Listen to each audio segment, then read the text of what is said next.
Биыл бізде 36 үйдің қасбеттерін жасаймыз. Жұмыстар басталды.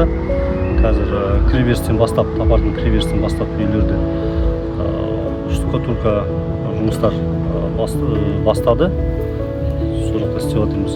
Енді биыл тағы да дене шынықтыру кешені жұмыстары бітіреміз. Тағы да бізде биыл жолдардың жұмыстар, жөндеу жұмыстары аяқталуда. Проводимые работы в поселке Топар делаются исключительно для улучшения, повышения качества жизни топарцев.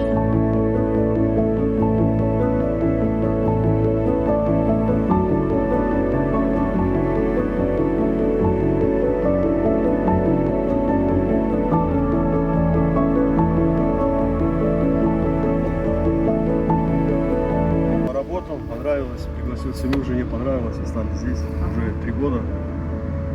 Сын 2 класса закончил, другой первый, второй, в этом году второй заканчивает. Родили еще одного малыша. Хороший поселок.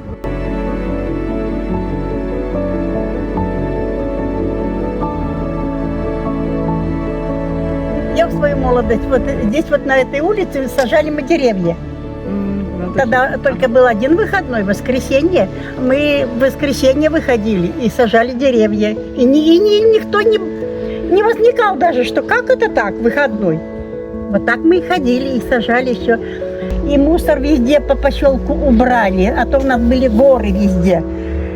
В общем, привел поселок соответствующий вид. Спасибо. Мы ему за это говорим спасибо. Спасибо. И когда желаем, чтобы наш поселок всегда процветал, чтобы мы радовал людей, чтобы кто приезжает, радовали, завидовали, какой у вас красивый поселок.